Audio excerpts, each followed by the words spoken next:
በጣም ብዙ ሰው ውጭ መሄድ ይፈልጋል። ግን የሚያሳዝን ነገርም እንሰማለን።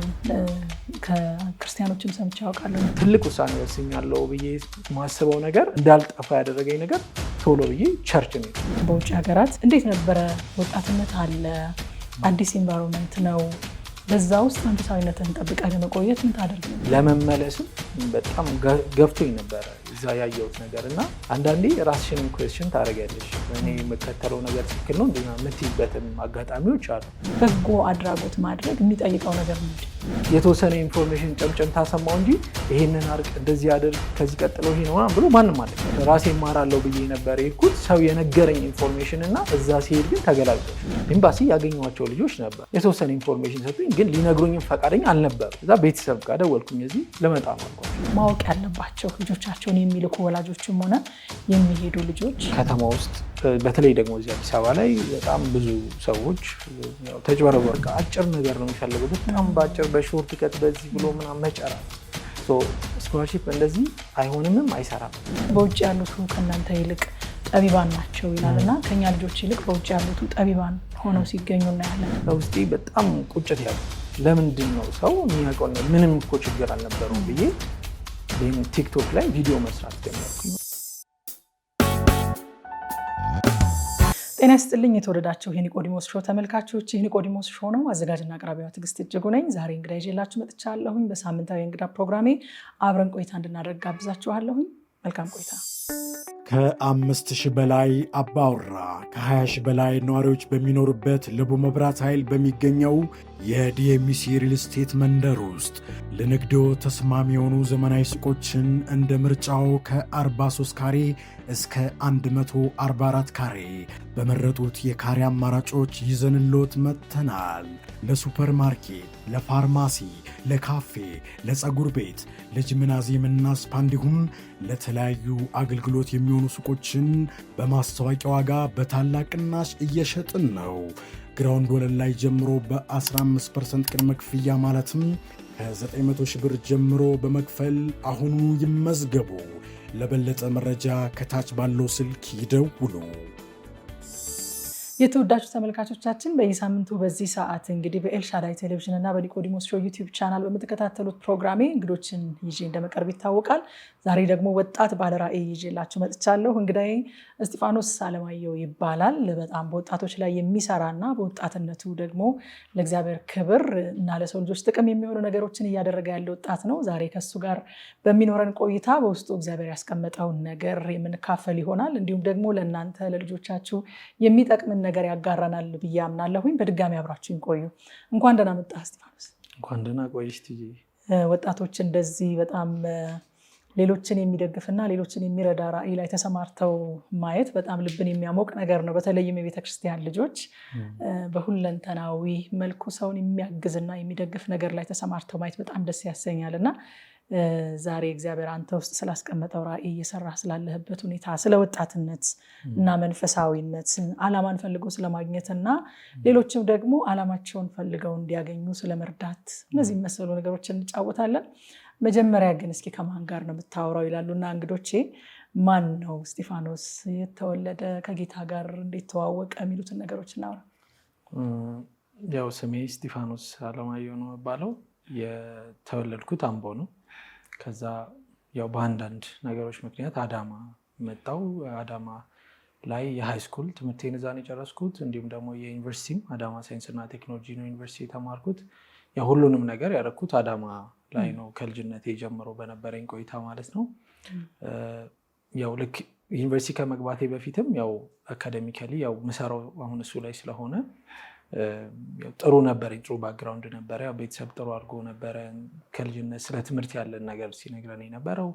ከዛ ልክ ዩኒቨርሲቲ ጆይን አደረግኩኝ አዳማ ሳይንስና ቴክኖሎጂ ዩኒቨርሲቲ። እዛ በማቴሪያል ሳይንስ ኤንድ ኢንጂነሪንግ የመጀመሪያ ዲግሪን ከጨረስኩ በኋላ ኢትዮጵያ ውስጥ 1 ዓመት ከቆየን በኋላ ከዛ ያው ውጭ ሄደን ደግሞ በዱዋል ማስተርስ ፕሮግራም ኢራስመስ ኤክስቼንጅ ፕሮግራም ይባላል። በሱ ደግሞ ትምህርቴን ተምሬ የተወሰነ ደግሞ እዚህ እየሰሯቸው ያሉ ነገሮች አሉ። እሱን ለማስፋት ደግሞ አሁን እዚህ መጣሁኝ። ከዛ በተጨማሪ ደግሞ ያው እንደ ቸርች ቸርች ውስጥ ነው ያደግነው። ከልጅነት ጀምሮ ቤተሰባችንም ክርስቲያን ስለሆነ ቸርች ውስጥ ደግሞ በማገልገል ወጣቶችን በመብራት ደግሞ የተወሰነ ነገር አድርጌያለሁ። ያው በቤተሰብ ጌታን ማወቅ ያለ ነገር ቢሆንም ግን ደግሞ የግል ኢንካውንተር የሚባል ነገር አለ። በግል ደግሞ የወሰንክበትና ይሄ ጌታ ቤተሰቤ ስለሚያመልከው ሳይሆን እኔ ራሴ ልከተለው እኔ ራሴ ላመልከው ፈልጋለሁ ያልክበት ጊዜስ? እንደዚህ አይነት የሆነ ራስሽን እያወቅሽ ስትመጪ ነው። ልጅ ሆኖ ስትሆኚ ሰንደይ ስኩል የለመድነው ነገር አለ አይደለ? ግን እንደዛም ሆኖ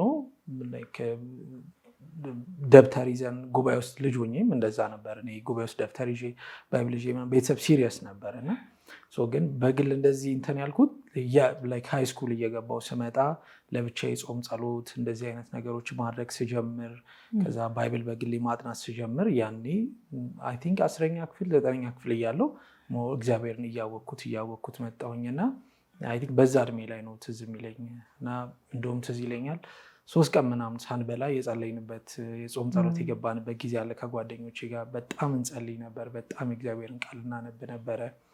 በጣም የምናገለግል ነበር። እውነት ለመናገር በአምልኮ በእግዚአብሔር ቃል እንደዚህ ያላለ ወጣት ሆነሽ የምትነቃቂው ነገር እንደዛ እናደርግ ነበር እና አይ ቲንክ 10ኛ ክፍል እያለሁኝ በጣም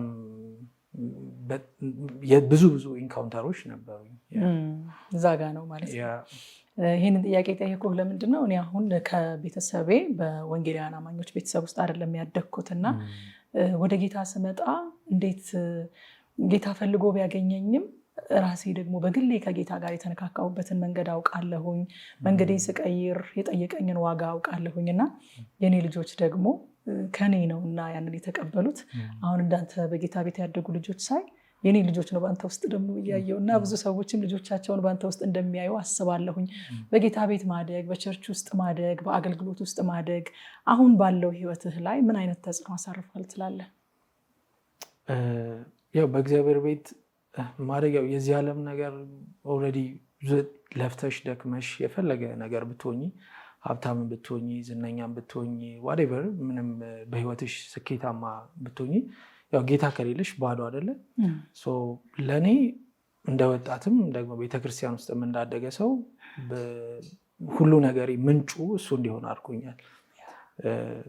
እንደዛ ባይሆን ብዙ የሚመጡብኝ በህይወቴ ላይ የሚመጡ ብዙ ኮንስኩዌንሶች ነበሩ ብዬ አስባለሁ እና በጌታ ቤት ማደጌ የጠቀመኝ ነገር አንደኛ ያው በእያንዳንዱ በህይወቴ ላይ በሚኖሩ እንቅስቃሴዎች ላይ በትምህርቴ ላይ በቤተሰብ ህይወቴ ላይ በጓደኞቼ ዙሪያ ላይ በነገር ሁሉ በጣም ብዙ ነገር ኮንትሪቢዩት አድርጎኛል። ምክንያቱም ለምንድን ነው ምንጩ እሱ ስለሆነ አይደለ? ሁሉም ነገር ከዛ ስለሆነ የመጣው። እንደ ክርስቲያንም ደግሞ ከዛ ነው ሁሉም ነገር ማግኘት ስፈልግ ለምሳሌ መስራትም ስፈልግ ጌታ ወይ ነገር ፈቃድህ ነው ወይ እላለሁ። መማርም ስፈልግ ለምሳሌ አሁን ማስተርስ ጨርሻለሁ ፒኤችዲ መማር ስፈልግ ጌታ ሆይ ሁሉም ነገር ስኬቱ ምንም ፓኬጁ እዛው ስለሆነ ያለው በቃ በራሴ እንዳልሄድ መልህቅ እንዲሆነኝ መሪ እንዲሆነኝ አድርጎኛልና ይህንን ነው ያገኘሁት በህይወቴ ላይ። ሙሉ ነገር ባዶ ነው የሚመስለኝ ሲጀመር ጌታ ባይኖርበት በህይወቴ ላይ ያገኘኋቸው ያሳኳቸው ነገሮች ሁሉ ባዶ የሚሆን ነው ይመስለኝና ሙሉ እንደሆነ አድርጎኛል በነገር ሁሉ ብዬ አስባለሁ። በጣም ደስ ይላል። አንዳንድ ጊዜ ልጆቻችን እጃችን ላይ ሆነው ከኛ ጋር ሆነው እያየናቸው ቤተክርስቲያን እየወሰድናቸው ይቆዩና እንዲህ እንዳንተ ደግሞ ከሀገር ወጣ ብለው ለትምህርት ሲሄዱ የሚሆነውን ነገር እኛም አናውቅም እነሱም አያውቁም። ከሀገር ውጭ ለትምህርት በነበረህ ቆይታ እንዴት ነበረ መንፈሳዊነትህን የምጠብቅበት መንገድ? በተለይም አሁን በውጭ ሀገራት ትንሽ ለየት ያለና ከበድ ያለ ይመስላል እንደምንሰማው ከሆነ እና አውሮፓ ነው አይደለ የሰራኸው? እንዴት ነበረ? ወጣትነት አለ፣ አዲስ ኤንቫይሮንመንት ነው። በዛ ውስጥ መንፈሳዊነትህን ጠብቀህ ለመቆየት ምን ታደርግ ነበር? እውነት ለመናገር በጣም ይከብዳል። በተለይ ደግሞ እዚህ የነበረው ድባብ ነበረ። ቸርች በየቀኑ ነው የምትሄጂው። ከዛ ደግሞ ህብረት አለ፣ ባይብል ስተዲ አለ፣ ኮንፈረንሶች ታዘጋጃለሽ። ወጣት ስትሆኝ የአምልኮ ምሽቶች አሉ፣ መነቃቃት በጣም አለ። እዛ ሲሄድ እኔ መጀመሪያ የሄድኩት የነበረው ጣሊያን ነበር እና ያው ከኔ ዶርም ጎን ተመሳሳይ እንደዚህ ጾታ ምናምን ነበር እና በጣም ነበር የደነገጥኩት። የመጀመሪያው በቃ ለመመለስም በጣም ገፍቶኝ ነበረ እዛ ያየሁት ነገር እና ከዛ ደግሞ ልክ እንደሄድን ያው ሁሉም ሰው እዛ ቢዚ ነው፣ የራሱ ላይፍ አለው። አንዳንድ ደግሞ የምትሰሚያቸው ነገሮች አሉ። ምክንያቱም እኔ እዚህ በነበርኩኝ ጊዜ ተልእኮ ለትውልድ ቤተክርስቲያን ነበርኩኝ። የሙሉ የተልእኮ ለትውልድ ቤተክርስቲያን ወጣቶች መሪ ነበርኩኝ እና አውቀዋለሁ መንፈሳዊ ነገር በህይወቴ ላይ ምን ያህል እንደጠቀመኝ ምን ያህል እንደረዳኝ ማለት ነው። እና ልክ ስደርስ ባዶ እንደሆንኩ ነው የተሰማኝ እውነት ለመናገር። እና ከዛ እዚህ ያለመድሽው ደግሞ እዛ ያለ ነገር አለ። ብዙ ክርክሮች ይነሳሉ። እግዚአብሔር ወይም ደግሞ ጋድ ኤግዚስት እንደማያደርግ ብዙ ፕሩፎች ይነሳሉ። በቃ ሁሉ ነገር ለነሱ ኖርማል ነው። ኢቨን ከባይብልም ራሱ አውጥተሽ ለመሞገስ ስታስቢ መጀመሪያ ያ ሰው ባይብልን ወይም ደግሞ መጽሐፍ ቅዱስን ስለማይረዳ ለማስረዳትም ይከብድሻል፣ ለማሳመንም ይከብድሻል። እና አንዳንዴ ራስሽንም ኩዌስችን ታደርጊያለሽ። እኔ የምከተለው ነገር ትክክል ነው እንዲህ የምትይበትም አጋጣሚዎች አሉ። እና ልክ እንደሄድኩኝ በጣም ነው የደነገጥኩት። የመጀመሪያ ውሳኔ መሆን የነበረበት ምንድን ነው ብዬ አሰብኩኝ። ቸርች ፈለግኩኝ። ሄጄ የምተከልበት ምንም አይነት ቸርች ይሁን ግን ብቻ ቸርች፣ የአበሻ ቸርች ፈለግኩኝ። ከዛ ያው ቸርች አገኘሁኝ እና ጆይን አደረግኳቸው። ከዛ በኋላ ወደ ራሴ አይምሮ ላይ ከመጣው ሾክ መመለስ ጀመርኩኝ። ሰዎችን ሳገኝ ሳወራ፣ ከዛ ቶሎ ብዬ ደግሞ ባይብል ስተዲ ውስጥ የዙም ባይብል ስተዲ እንደዛ ጆይን አደረግኩኝ። ከዛ እንዴት ነው ደግሞ አገልግሎቴን ማስቀጥለው የሚል ደግሞ ሌላ ኩዌስችን ነበረ። ምክንያቱም ያው ያለሽን ነገር ማካፈል ጥሩ አይደለ? የተማርሽውን ያወቅሽውን በዛውም ደግሞ በአገልግሎት ታድጊያለሽ እና እንዴት ነው ብዬ ጠየቅኩኝ። ጥሩ ፓስተር ነበር ያጋጠመን። ኦኬ ኬት ነው የመጣሁ አለኝ፣ ነገርኩት ቸርቹን ምናምን። እዛ እንደገና አገልግሎቴን ቀጠልኩኝ ማለት ነው። እና መሰረት ሳይኖርሽ በተለይ ወጣት ስትሆኚ አንደኛ ከቤተሰብ ውጭ ነሽ፣ ሁለተኛ ዴቨሎፕድ የሆነ ካንትሪ ላይ ነው የምትሄጂው። ሁሉ ነገር ኖርማል ነው። ምንም ይሄ ሲን የሚባለውም ኔቸርም የለም እነሱ ጋር ኦልሬዲ ስለተዉት ማለት ነው። የድሮ የነበረውን መነቃቃት ስለሌለ ወጣቶቻቸው ገና በልጅነታቸው ነው ይሄ ድራጉን፣ ሴክሹዋል ነገሩን ሁሉንም ነገር በጊዜ ነው የሚጀምሩት። እና ያንን ነገር ስታይ አንቺም ደግሞ ያንን ነፃነት አግኝተሽ እንዳትወሰጂ እንትን እንዳትይ ትፈሪያለሽ። ጓደኞቼ አንዳንድ ከኔ ጋር የነበሩ ልጆች እንደዛ ስለሆኑ ማለት ነው። እና በቃ ትልቅ ውሳኔ ወስኛለሁ ብዬ ማስበው ነገር እንዳልጠፋ ያደረገኝ ነገር ቶሎ ብዬ ቸርች ነው የሄድኩት። በቃ ምንም ነገር ይፈጠር ቶሎ ብዬ ቸርች ልሂድ አልኩኝ። አገኘሁኝ። ከዛ ህብረት ማድረግ ጀመርኩኝ። ከዛ እያደግኩኝ መጣሁ። በዚህ መንገድ ነው ራሴን ያስመለጥኩት ለማለት ነው። በኋላ ላይ እንመጣበታለን በስፋት። ከስራችሁም ጋር ተያይዞ እንግዲህ የኦሃብ ኤጁኬሽናል ኮንሰልተንሲ ዋና ስራ አስኪያጅ እና መስራች ነህ። ከዛም ጋር ተያይዞ የምትልኳቸው ልጆች በተለይም ደግሞ ይሄ የክርስቲያን ቻናል እንደመሆኑ ክርስቲያኖች ናቸውና የሚመለከቱት የምትልኳቸው ልጆች በዛ በኩል እናንተ አግዛችኋቸው የሚሄዱ ልጆች እንደው ማወቅ ስላለባቸው ነገር እነዚህ ነገሮች በኋላ ላይ እናነሳለን። ግን እስኪ መጀመሪያ አሁን ይሄ ሰዎችን የማገዝ ሰዎችን የመርዳት እድልን ለሰዎች የማሳየት ነገር ውስጥ እንዴት ተፈጠረ? ቸርች ውስጥ ከነበረ አገልግሎት ጋር የተያያዘ ነው ወይንስ ፐርሰናል ቪዥን ነው? እንዴት ነበረ ወደ ውስጥ የተፈጠረው ይሄ ራዕይ? የሁለቱ ቅልቅል ነው የሚመስለኝ። እኔ ቸርች ውስጥ የነበረንም አክቲቪቲ እንደገና ደግሞ አንዳንድ ነገር ውስጥሽ እንደ ራዕይ የሆነ ከልብሽ የሚወለድ ነገር አለ አይደለም? እና እንደዛ ነው የሚመስለኝ። ግን ያው ፋውንዴሽኑ ሁልጊዜ ለእኔ ቤተክርስቲያን ነው፣ ቸርች ነው። እና ያው ከልጅነት ጀምሮ ወጣቶች ፕሮግራም ስናዘጋጅ፣ ታዳጊ ስትሆኚ፣ በተለይ ደግሞ ገና በዓላት ሲደርሱ፣ አዲስ ዓመት ሲመጣ ለድሆችም ማብላት፣ ለድሆች ልብስ መስጠት፣ እንደውም ፎቶ ምናምን ነበሩኝ የድሮ ፎቶዎች እንደዚህ ሳልወፍር በጣም ቀጭን ሆኜ ምናምን ያለና እናደርግ ነበር። ድሆች እናበላ ነበር። ከጎዳና እየጠራን ልብስ እናለብሳቸዋለን። ከዛ ደግሞ እሱ እያደገ መጣና አስተምራለሁ በሚል መሪ ቃል ጀመረ። እንደዚህ በየዓመቱ ለተማሪዎች ደብተር፣ ዩኒፎርም እንደዚህ እነሱን ሰፖርት ማድረግ ማለት ነው። ያው ይሄ ለክርስቲያኑ ማህበረሰብ ብቻ ሳይሆን ማንኛውም የተቸገረ ሰው በሚል ማለት ነው። እና ይመጣሉ። እኛ ሶሻል ሚዲያ ላይ እንደ ቻሌንጅ እናደርገውና ከዛ ጀመረ ማለት ነው አክቲቪቲያችን። ልክ ውጭ ከሄድን በኋላ አደገ ነገሩ። ኦፖርቹኒቲዎችን ሼር ማድረግ ጀመርን በቲክቶክ። ከዛ በመቀጠል ደግሞ የራሳችንን ዌብሳይት ዴቨሎፕ ማድረግ ጀመርን። ከዛ እንዲሁም ደግሞ የዙም ስልጠና እዛ ሆነን የዙም ስልጠና እነዛ ነገሮች ሳይቀሩ ማለት ነው ትምህርት ቤት ማደስ፣ ዩኒፎርም መግዛት፣ እንዲሁም ደግሞ መማሪያ ቁሳቁሶችን እነሱን ማድረግ ሳይቆም አሁን ደግሞ አደገና ወደዛ ሄደና የሁለቱ ኮምቢኔሽን ነው። የቸርችም ኮንትሪቢዩሽን አለ። እንደገና ደግሞ እኔም ያው ልጅ ስትሆኝ እንደዚህ አደርገዋለሁ ብለሽ የምታስቢው ነገር አለ አይደለም? ያ አደገና አሁን ላይ ደግሞ ኢንተርናሽናል አድርገ ነው ኦፖርቹኒቲዎችን ሼር እናደርጋለን፣ ስልጠናዎችን እንሰጣለን። ነፃ ነው የምልሽ፣ ምንም ክፍያ ፔመንት የሌለው ነው። ኦልሞስት 3 ዓመት ሆኖናል እንደዚህ እያደረግን። የሁለቱ ድብልቅ ነው።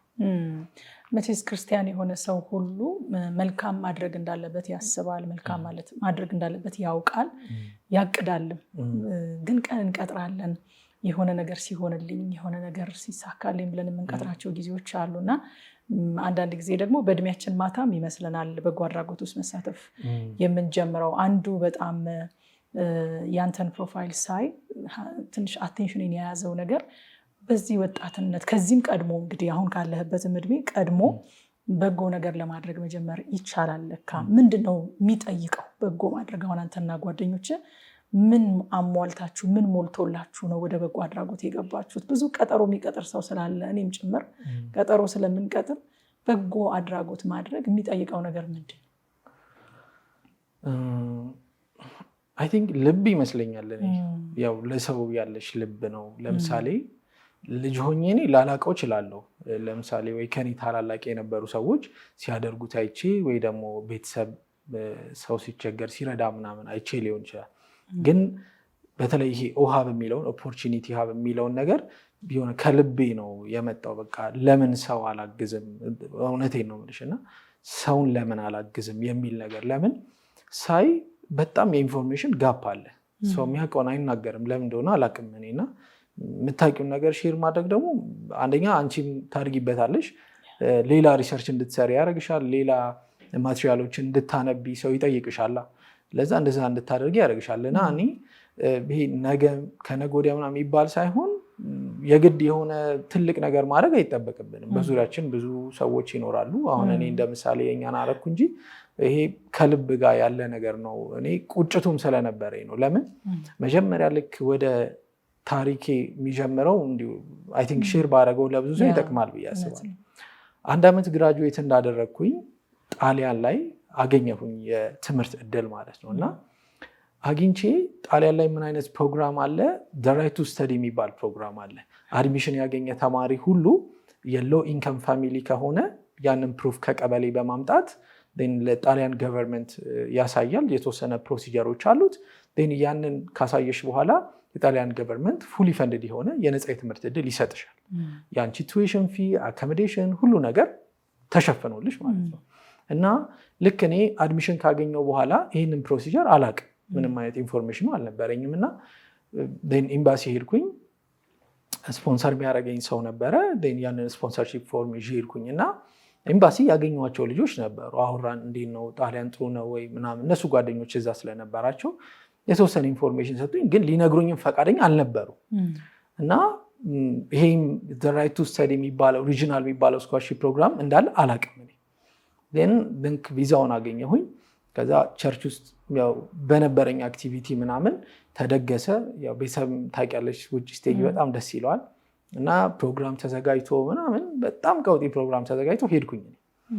ልክ ሲሄድ የገጠመኝ ነገር ሌላ ነው፣ ሌላ ምንም ያላሰብኩት ነገር ማለት ነው።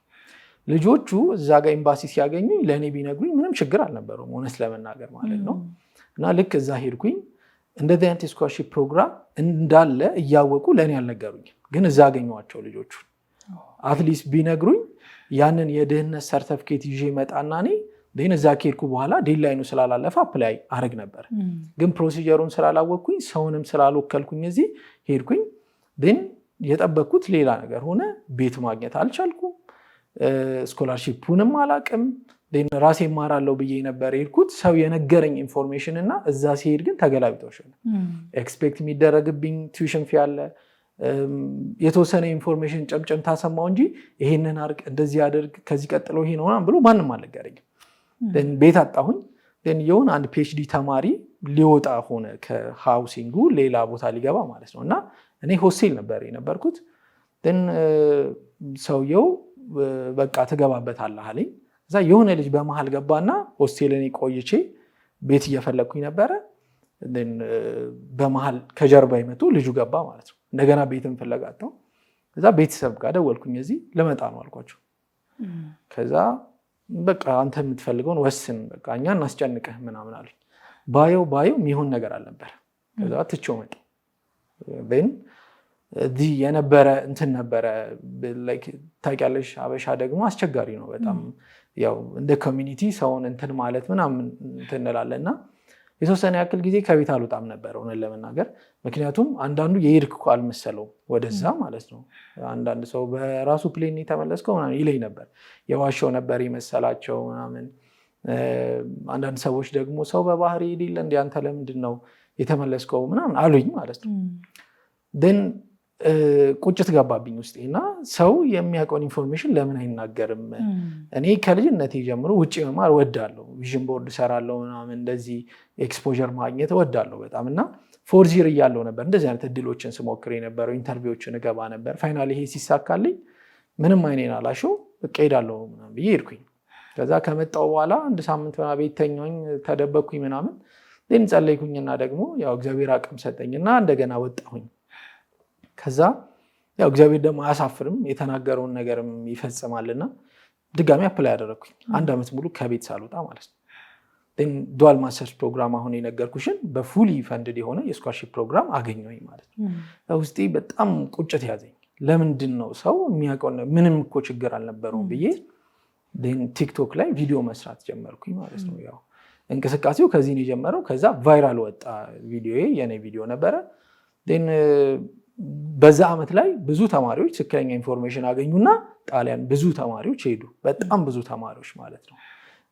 ሁሉንም ነገር መረጃውን ከዛ እኔ ካወቅኩኝ በኋላ የቀበሌ ሌተሩን እንዴት ነው የሚደረገው ስቴፑን ሁሉ አሳየንና ያ ቁጭት ነበረ እኔን ኖርማሊ ወደዚህ የመራኝና ይህንን ነው የሚመስለው ትራክ ሪከርዱ።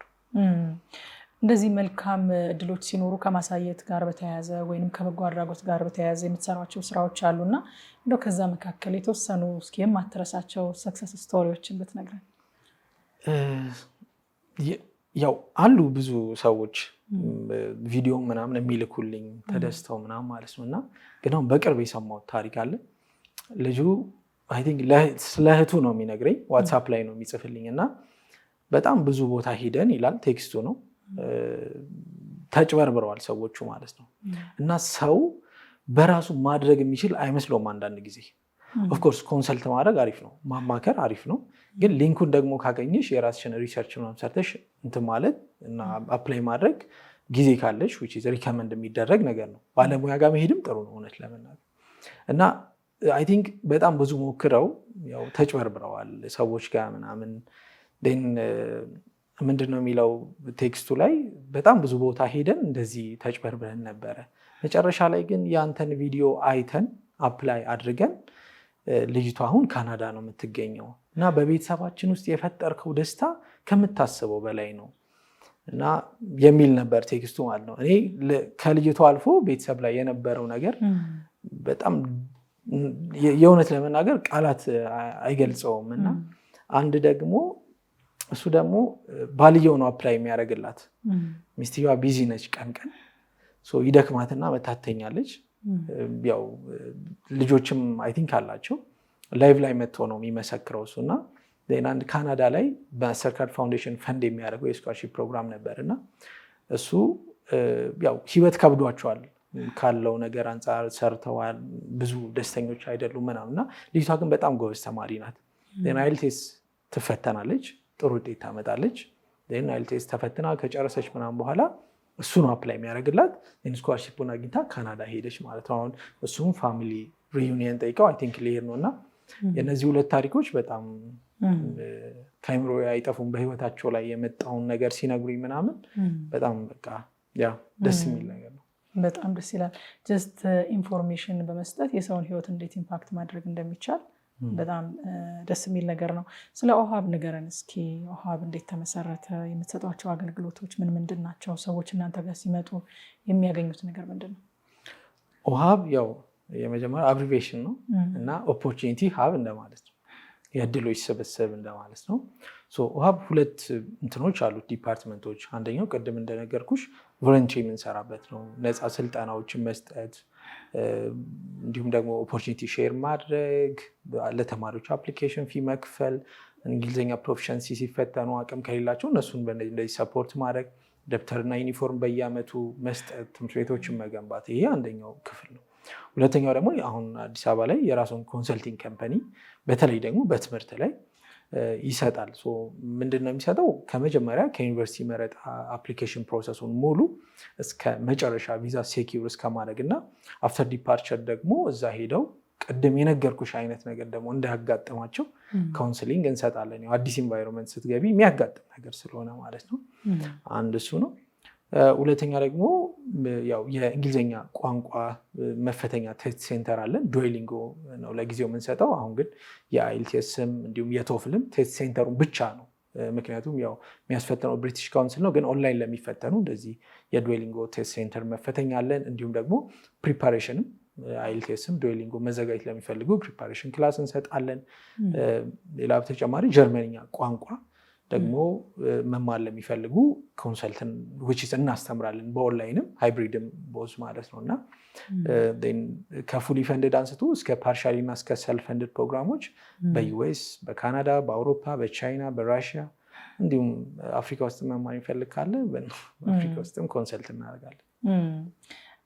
ከተማ ውስጥ እንግዲህ በርካታ የእናንተን ስራ የሚሰሩ ድርጅቶች አሉና አንዳንድ ጊዜም በጣም የሚያሳዝን ነገር እንሰማለን።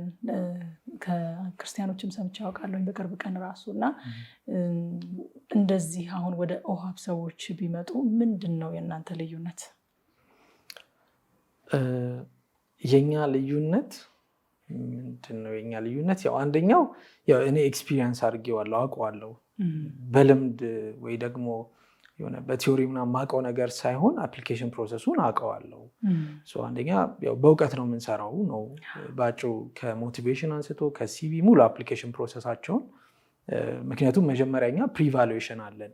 አንድ ተማሪ ዶክመንቱን በኢሜይል ይልካል ወይ ደግሞ ሲስተማችን ላይ አፕሎድ ያደርግና ሪቪው እናደርግለታለን። የካምፓኒ ፖሊሲ ስላለ በዛ ካምፓኒ ፖሊሲ መሰረት ኢሊጂብል ከሆነ ብቻ ይቀጥላል፣ ካልሆነ ደግሞ አይሆንም ማለት ነው።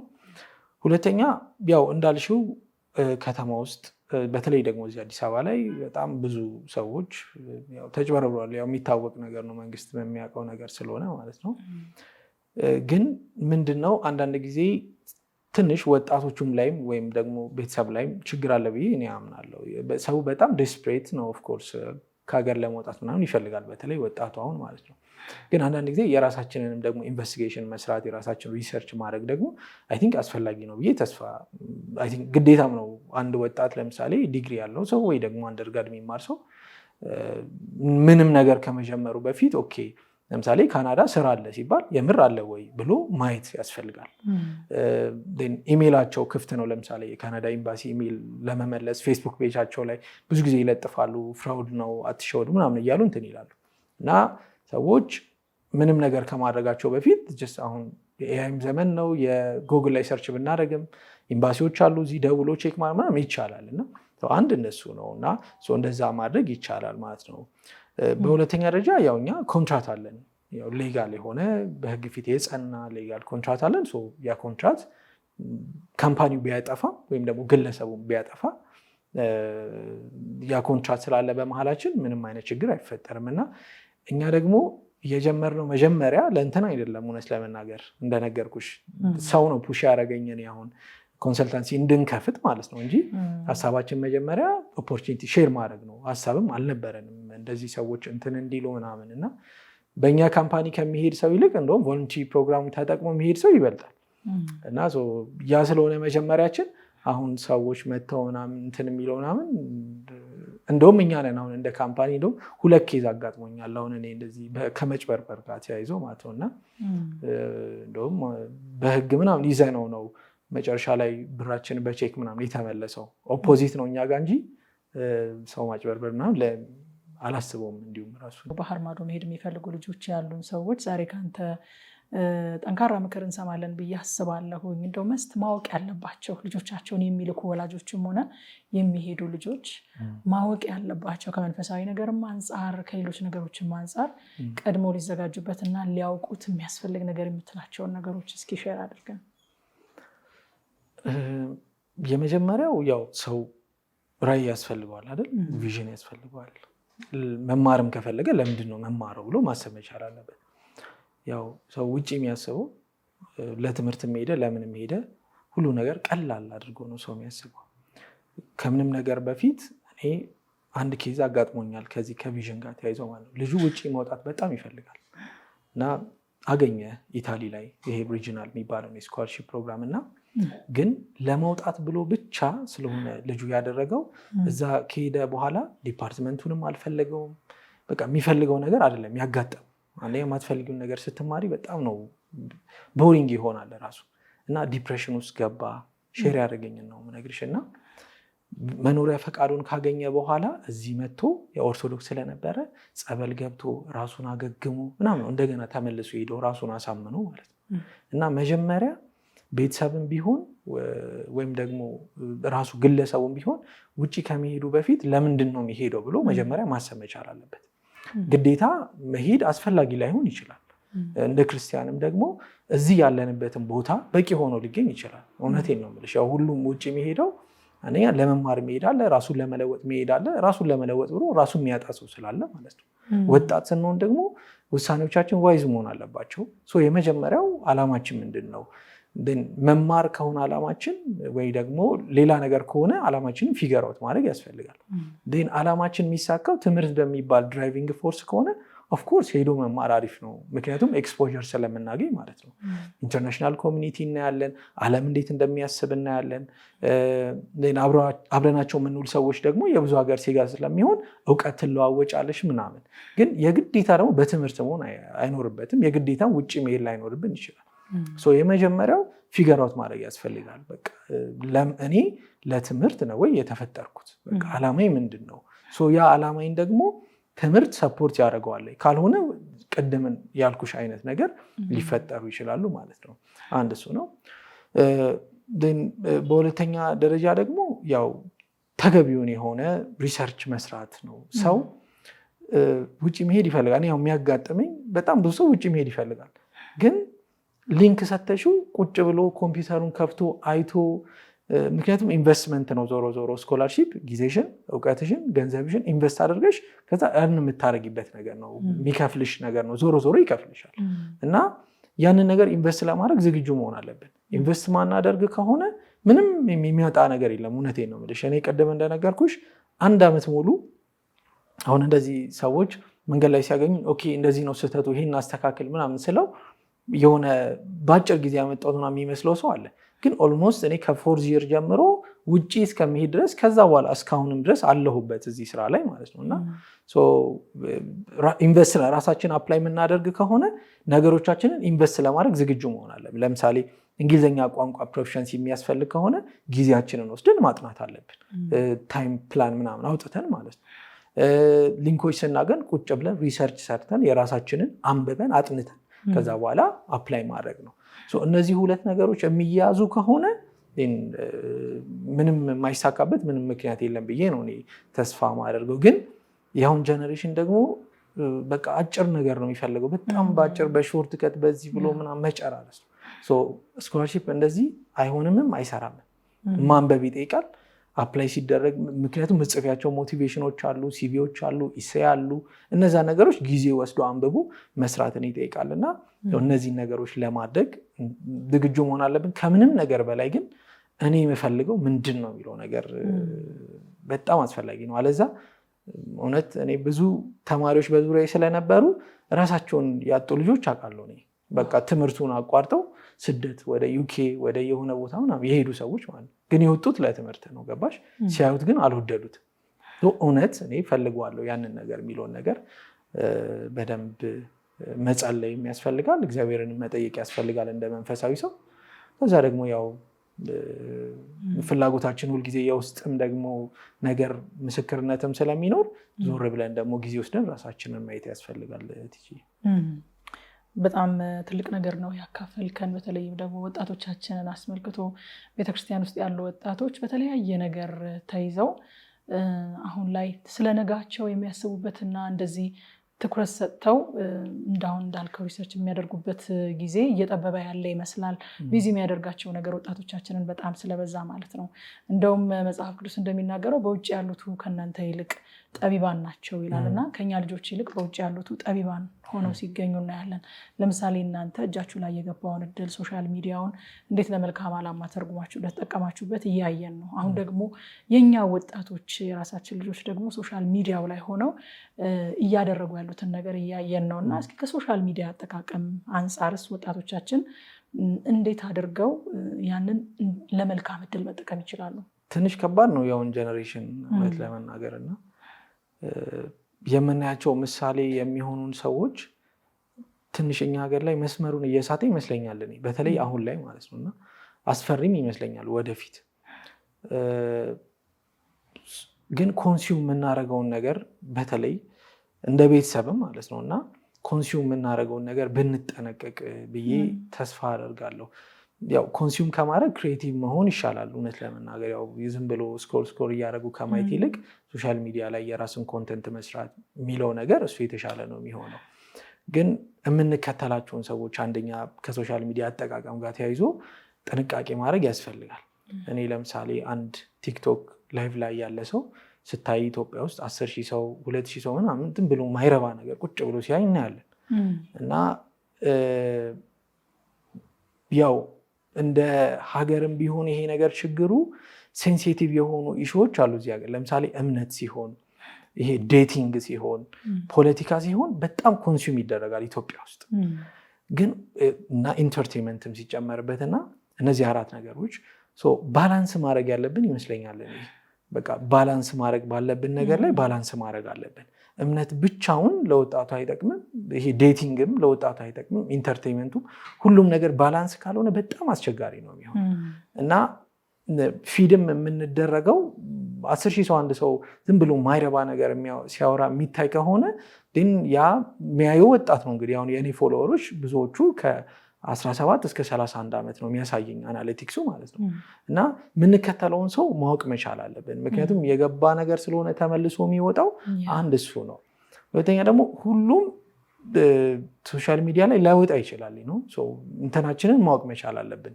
ሁሉም ቲክቶከር ላይሆን ይችላል፣ ሁሉም ኢንፍሉዌንሰር ላይሆን ይችላል፣ ደግሞ መሆንም አይችልም። ኮንሱም የሚያደርግ ደግሞ የሆነ ማህበረሰብ ስላለበት ማለት ነው እና ቅድም ወዳልኩት ነው እኔ የምመጣው። ሰው ምንድን ነው የሚፈልገው ነገር ነው ገባሻ? ሰው ምንድን ነው የሚፈልገው? ውስጡ ምንድን ነው ያለው ነገር? እኔ ስመጣ ወደ ሶሻል ሚዲያ ስመጣ ጥሩ ነው፣ ቢዝነስን ስፔሻሊ አሁን ላይ ያሰፋል፣ ይጠቅማል ምናምን።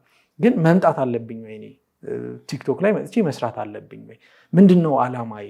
ከውስጤ ከልብ የሚወለደው ነገር ምንድን ነው ብሎ መጀመሪያ ያንን ነገር ማሰብ መቻል አለበት። ያንን ነገር ነው ፊድ የምታደርጊው ወይ ደግሞ ያንን ለህዝብ ማድረስ ካለብሽ ታደርሸዋለሽ ማለት ነው። ስለዚህ ወጣቶች ይህንን ሾው የሚያዩ ክርስቲያን የሚሆኑ ማንም የሚሆኑ ኮንሱም የምናደርገውን ነገር በጣም መቀነስ መቻል አለብን። በተለይ እዚህ በጣም መቀነስ መቻል አለብን። ምክንያቱም የሚመጡት ቲክቶከሮች ኢትዮጵያ ላይ ሚሊየንስ ፎሎወር ያላቸው ልጆች መልካም ሰዎች እንዳሉ ሁሉ ግን ደግሞ አንዳንድ ጊዜ በቃ እንትን መርህ ያስፈልጋል። በህይወት ላይ ስንኖር እውቀትም ያስፈልጋል እኮ አይደለ? ዝም ብሎ ሶሻል ሚዲያ ላይ መጥቶ ባወራ ምናምን ነገር አይደለም እና እውቀትም ያስፈልጋል። የተወሰነ ጊዜያችንን ደግሞ ቀንሰ ነው ለማንበብ፣ ሪሰርች ለማድረግ፣ ለማጥናት፣ ነገሮችን ፊገር አውት ለማድረግ በጣም ብዙ ጊዜያችንን ወደዛ መመለስ ያለብን ይመስለኛል። እና ቲክቶክ የምትጠቀሙ ታዳጊዎች ደግሞ ስቴም የምትላለች ሳይንስ፣ ቴክኖሎጂ፣ ኢንጂነሪንግ እና ማቴማቲክስ የምትል አንድ ሴክሽን አለች እና እሷ ላይ ቢያተኩሩ ብዬ እመክራለሁ ወጣቶች። ያው እኔ ፎሎ የሚያደርጉኝ ሰዎች ወይም ደግሞ የሚከተሉኝ ሰዎች ተማሪዎች ወይ ውጭ መውጣት የሚፈልጉ እንደዚህ አይነት ሰዎች ስለሆኑ ያንን ብናየው ያንን ፓርት ብቻ ምክንያቱም አለዛ እንደ ጀነሬሽን የሚመጣው ሁሉ በጣም አስቸጋሪ ነው የሚሆነው። ማንበብ የማይወድ ቁጭ ብሎ ቪዲዮ አስተማሪ ነገሮችን ማየት የማይወድ ሰው ሊመጣ ነው ማለት ነው። እንደዛም እየመጣ ነው እውነት ለመናገር እና ቲክቶክ የምንጠቀም ሰዎች ያችኛዋን ፓርት ስቴም የምትለዋን ፓርት ብቻ ብናይ ለእኛም ለትውልዱም ጠቃሚ ነው የሚሆነው። ኖት ኢንትረስትድ ማለት እንችላለን ማይጠቅም ነገር ከሆነ በቃ ሁሉንም ባላንስ ማድረግ አለብን። ክሪኤቲቭ ለመሆን ደግሞ ቲክቶክ ክሬተር ወይም ዋትኤቨር ምንም አይነት ክሬተር አሁን ውጡ ስሩ ምናምን ይላል ብሶ ማለት ነው። ግን ሰውየው ይፈልገዋል ነው። ከዛ በኋላ ቪው አለማግኘት በራሱ ሰው ላይ ዲፕሬሽን ይፈጥራል። ምክንያቱም ሶሻል ሚዲያ ሱስ ስለሆነ ቪው ሲቀንስ የሆነ ነገር ሲመጣ ያ ከሆነ ኢንቴንሽኑ ነው የምልሽ እና የሚያመጡት በጣም ብዙ ኮንሲኩዌንሶች ስለሆኑ ለምሳሌ አንድ ሰው 16,000 ላይክ ሲያገኝ ወይ 20,000 ምናምን ላይክ ሲያገኝ እንደ ሱስ ነው የሆነ እንትንሽን ያነቃቀዋል ይሄ ውስጥሽን ማለት ነው። እና ያ ሱስ የሆነና ያ ባልመጣ ቁጥር ማቹርድ ካልሆንሽ ዞሮ ዞሮ ዲፕሬሽን ውስጥ ምናምን ትገቢያለሽ። እኔ የገቡ ልጆች ስለማቅ ነው። ዋን ኦፍ ማይ ፍሬንድ እንደዚህ የጓደኛ እንደዚህ አጋጥሟታል እና ጥንቃቄ ነው። ከዛ ግን ክሬተር መሆን ፈልጋለሁ ሰው ፊገር አውት ማድረግ አለበት። የሚፈልገውን ነገር ከውስጡ የሚወጣውን ነገር መጀመሪያ ዞር ብሎ አይቶ ኦኬ የሚሆን ከሆነ መቀጠል ነው፣ ማይሆን ከሆነ ግን በቃ ባለበት ቦታ ስራውን ይዞ መስራት ነው አስባለሁ። ቲጂ ዋው በጣም ትልቅ ኢንፎርሜሽን ነው ያጋራህን፣ ትልቅ ምክርም ነው ለሚሰማው ሰው በጣም እንደሚጠቀምበት አምናለሁ። እንደው ጀነራሊ ደግሞ እኛ ወጣቶቻችንን እንዴት ማገዝ እንችላለን? እንደ ወጣትም ደግሞ ቤተክርስቲያን ላይ በወጣቶች አገልግሎት ላይ እንደሚሳተፍ ወጣቶችንም ተማሪዎችንም እንደሚያግዝ ሰው የወጣቶችን ቻሌንጅ ወይም ተግዳሮት በቅርበት እንደሚያውቅ ሰው ቤተክርስቲያን ወይንም ወላጆች ወይንም ማህበረሰብ ወጣቶችን በምን መልኩ ማገዝ ይችላል ፕሮዳክቲቭ እንዲሆኑ ወይም ደግሞ ዓላማቸውን ግባቸውን አቺቭ እንዲያደርጉ እንዴት ማገዝ እንችላለን? ትንሽ ይከብዳል እንደ ወጣት ሆኖ አግዙን መምከሩን። ግን ያው ካለኝ ኤክስፒሪየንስ ነው። አንድ ልጅ ሲናገር ምን አለ፣ የአንድ ወጣት ችግር አለ በእድሜው የሚያመጣው ኩዌስችን የሚያደርጋቸው ነገሮች የሙሉ የቤተክርስቲያን ውስጥ ያለ ሰው ኩዌስችን ሊሆን ይችላል አለና ያው የመጀመሪያው ነገር እንደ ቤተሰብ ለምሳሌ የኔ ቤተሰቦች ማለት ነው መንፈሳዊ ነገር ኪ መሆኑን አሳይተውኛል።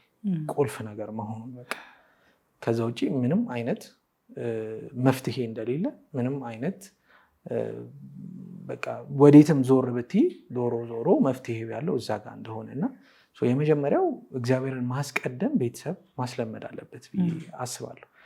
ከምንም በላይ ከትምህርትም መሆን ከሚፈልጉትም ነገር በላይ ማለት ነው። ለምን ቤተሰብ ትልቅ ነገር አድርጎ የሚያስበው ልጁ ዶክተር ሲሆንለት ወይ ኢንጂነር ሲሆንለት ወይ ከቸርች አስቀርቶ ሲያጠና ትምህርቱ ደስ የሚለው ቤተሰብ እንደዚህ ሲሆን ነው ሆነን ለመናገር እና ግን ያ ደግሞ አይ ቲንክ እኔ ትክክል ነው ብዬ አላስብም። ሁሉንም ማስኬድ አለብን አመጣጥነን። ግን ደግሞ መንፈሳዊ ነገር በጣም ቁልፍ ነገር ለልጆች አስተዳደግ፣ ለቤተሰብ፣ ለምንም ነገር በተለይ ወደፊት ወጣት ሲሆን ስንቅ የሚሆነው ነገር ስለሚያስፈልግ በልጅነት የሰጠሽው ነገር ስለሆነ ካሁኑ ስንቅ የሚሆነውን ነገር መንፈሳዊ ነገር ለልጆች ኪ ነገር ስለሆነ እሱ መመገብ አለብን ብዬ አስባለሁ። እኔ የጠቀመኝ እሱ ስለሆነ ሌላ ነገር አይደለም። እውነት ለመናገር የጠቀመኝ ብዙ ሰዓት ማጥናቴ በጣም ቴንሽን አምነኝ እኔ ፈተና ምናምን ሲደርስ ማለት ነው።